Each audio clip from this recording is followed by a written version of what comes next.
Greetings, this is I, Dracovin, your Lord Emperor here at the Dracovin Empire, and welcome once more. Are you ready to dive into the Pathfinder world of Golarion for some more lore once again today? Yes, that's what we're doing. So if you're joining me, of course, live on Twitch, or over on YouTube later on when this is uploaded over there, hi YouTube. You guys over there, please remember to like, subscribe, ring the bell, all that kind of great things to keep the algorithm in check. Today's question is, have you played someone of Vudrani descent? And I mean all the Vudrani descent, because we're gonna get into this a little bit here. Because guess what? Similar to in the past, when I talked about the people, the Tienian human ethnicity, go see that video, it's in the link in the back of this one. The Vudrani people are another one where they are lumped in all together. We're gonna talk about it, but it's an unfortunate thing, and it's another one that, as I said, I will revisit again in the future once we get that 10 books out, which, you know, as of going live, it's about that time. So maybe those videos will come out sooner rather than later, but, you know. Anyway, if we're going to look to books that give us information about the Vudrani people, the basics, Campaign Study is a great place to look, Inner Sea World Guides, and, of course, Cult of the Ebon Destroyers, the module, and deals with Vudrani matters, too. Now here is our good friend, one of the iconics, Saja, a Vudrani monk. So who are the Vudrani? Well, the Vudrani are a human ethnicity from the nation of Vudra in far off Casmaron, that continent. It's important to note that Vudra is a large territory in Casmaron. It isn't all of Casmaron, it's a large part of it. Collectively, that area is known as the Impossible Kingdoms. We don't have all the details in Casmaron as the continent, as Vudrani, or Vudra. So there's a lot of questions about that region that, you know, people might answer the same. Regardless, in the Inner Sea region, you will find them on the island state of Jalorme, people of Vudrani descent, as well as in good populations, southeastern portions of the Inner Sea and Ovari Ocean, Absalom, Nex, Osirian, Kapatesh. All these nations will have a large population of Vudrani. It doesn't mean you couldn't be somewhere else. They're just as connected with a lot of the world as many of the other places are now. If you look at a Vudrani, they tend to be of a darker complexion with dark hair and eyes. Men wear long and complicated beards traditionally. Vudrani apparel is often brightly colored and loosely filled. Silks and fine fabrics for Kanzi are in fact very highly prized. Saris and headscarves are common among Vudrani women, who also decorate their foreheads with spots of brightly colored paint or jewels. The highest castes of men wear anything but functional, albeit bright clothes, kilts, pants, and simple skirts. Male rulers of Vudrani are also known for their extravagant jewels and golden ornaments. Both genders are fond of piercings and colorful makeup to enhance their natural beauty. Now, if we talk about their people and their territory and their history, the Vudra people have a history that they claim dates back 50,000 years, which seems a massive exaggeration by a lot of other people. At very least, Vudran influence and contact with the Inner Sea region has existed for the past 2 millennia in a large amount. So that's an important part about that the Vudrani people have at least had influence there, whether or not their history dates back that old. That's a question that, you know, they can at least say. Maybe they have some evidence to back it up.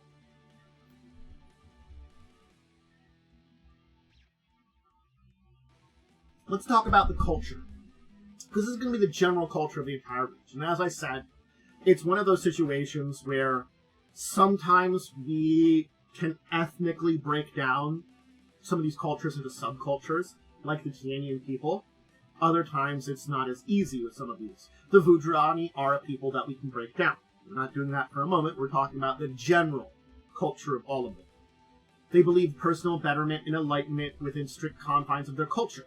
So it's basically better yourself, enlighten yourself, but don't buck the trends of our people.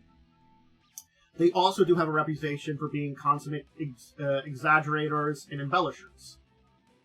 A trait that can be kind of unbearable, but they frequently are of good cheer and charisma. So they make up for their fact that they're embellishers. Their culture is rich and vibrant. They love exploration for trade, conquest, curiosity. basically, they have spread to nearly every other continent in Golarion. You can find someone of Vudrani descent at least being there. Whether in numbers or not, hard to say, they have at least been there. They appreciate eloquent speech and movement, and a Vudrani can be equally entranced by a graceful dancer or a gifted speaker. Most Vudrani living in the Inner Sea region speak, of course, their native language, Vudrani, their native tongue, but they also do speak Talde.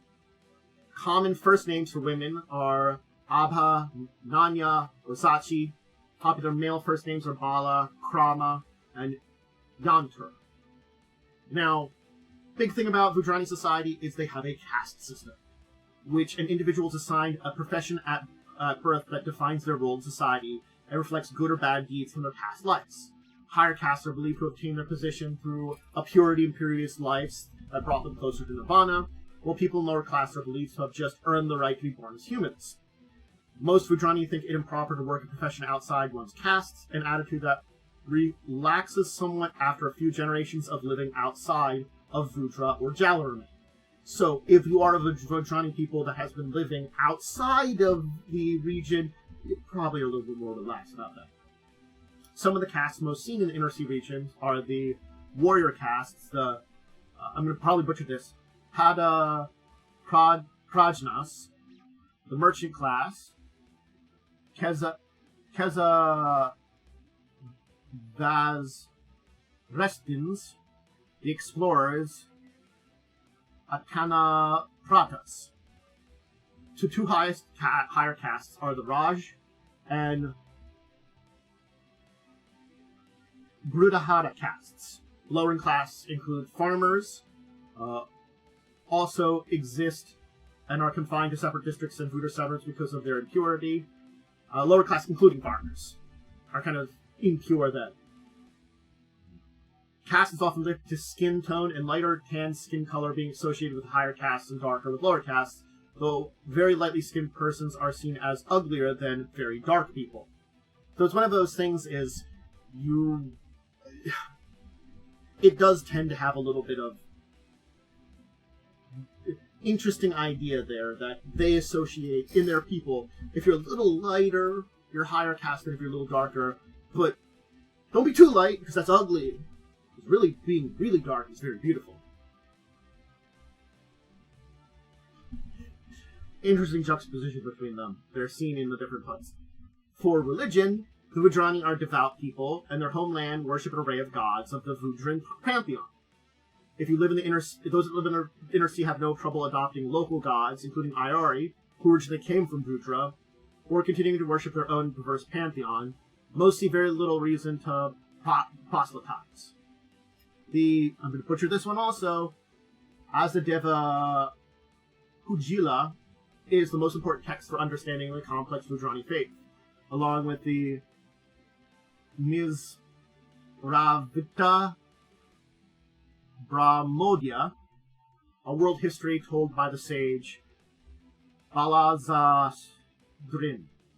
an avatar of the goddess Likta the Teller.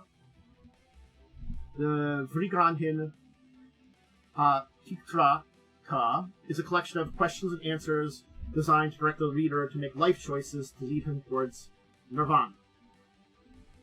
For cuisine, they've been incredibly diverse and prominently their cuisine is incredibly diverse, prominently vegetarian, especially among those who worship Iori, with meat being mainly in the form of fish and other creatures of the sea. The meat of mammals and birds is almost universally avoided by Vudrani. It is extensively spiced and contains large amounts of greens and milk products. Despite the lack of meat, Vudrani cuisine shows significant differences across the subcontinent. Local beverages includes Thandi. The festival of Oliranti, known as the Festival of Colors, is celebrated by Vudrani. Hospitality is an important part of their culture. Visitors are often always offered refreshments. Failure to do shames the hosts, refusing such hospitality because they're extremely insulting. And inspired by their best-known deity, Aurori, many Vudrani hone their body and spirit through practices of martial arts. Even though martial arts are said to have been born in TNZ, the Vudrani believe they have perfected them. This opinion is reinforced by the fact that Tien martial arts masters sometimes travel to Vudra to learn from teachers there. The center of this practice in the Inner Sea region can be found on the island Jalurme. There is they're just taught in 3 schools, known as the House of Perfection, which are incredibly hard to enter. Even those who pass the rigorous entrance tests often find that they lack the physical and mental discipline to study them. Now, finally, now that we have an idea about their culture, we can talk about the sub-ethnicities. Because, again, the Vudrani are seen by outsiders as one single ethnicity, but there are numerous ones in amongst them that are subtle to outsiders but recognized by other Vudrani. We're going to talk about the 3 dominant ones. There are probably other ones that we don't know about, but the 3 dominant ones are the Vudrani Davala, Vudrani Parabatke, and Vudrani Panjare. Vudrani Davala are ones that originate from the central plateau of Vudra and have spread across most of the nation. They now make up the majority population, are particularly dominant in the western Ghats. The arts are held high in guard by these people, with each family will encourage their children to adopt and practice at least one form of art, including martial arts. The Vudrani Parbatke dwell among the highest reaches of the northern range of the Johar and Partbat Mountains in isolated settlements and holy pagodas.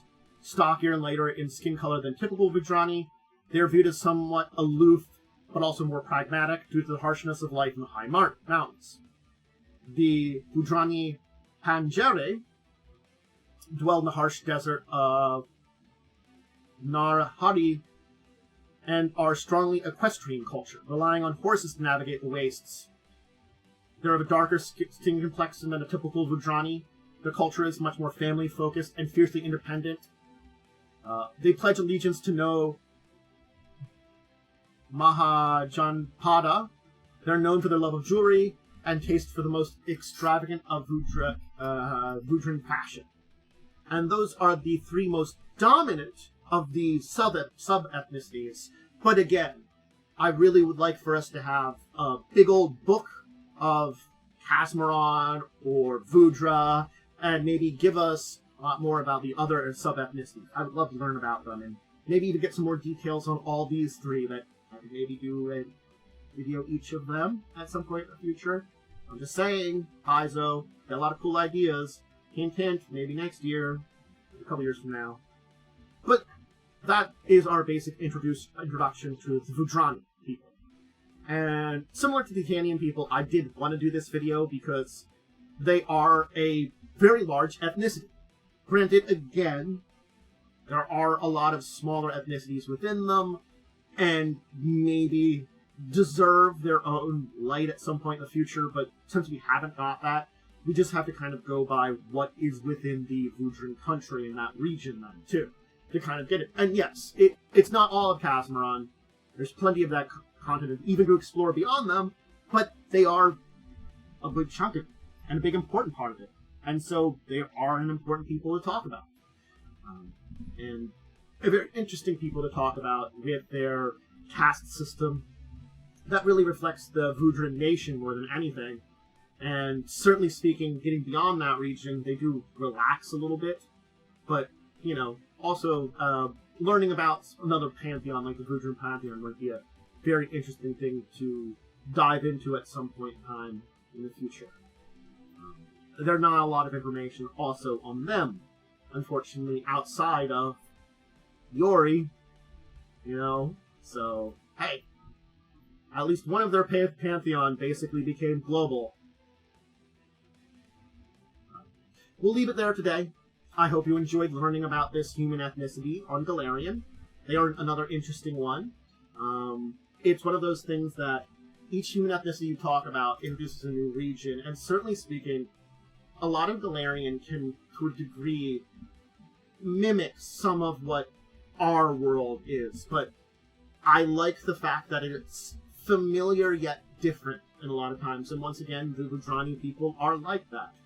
The subcontinent of India and that region, Southeast Asia, reflect a lot in what Casmaron is. South and Southeast Asia.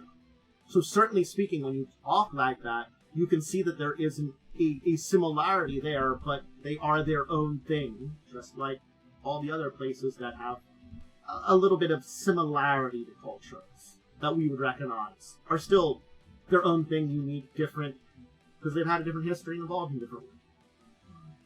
So, not to have any insult to either culture, because, you know, the cultures in that region on our world are very interesting, and the cultures in this region on Golarion are very interesting.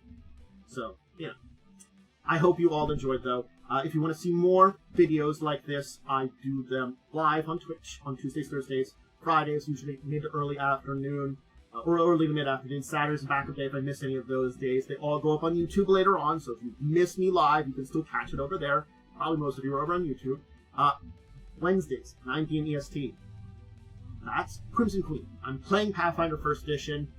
We actually have dealt with some people of Vudrani descent and from Vudra, and some connections to them, so it's been in that game there. But that's take on the Crimson Queen adventure path on our own, kind of adapting it a little bit there.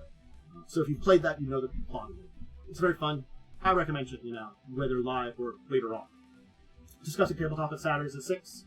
So the Twitch time, we talk about news of the week and dive into really interesting, deeper discussion topics in the tabletop world, which I highly recommend whether or not you go to the news segments or not.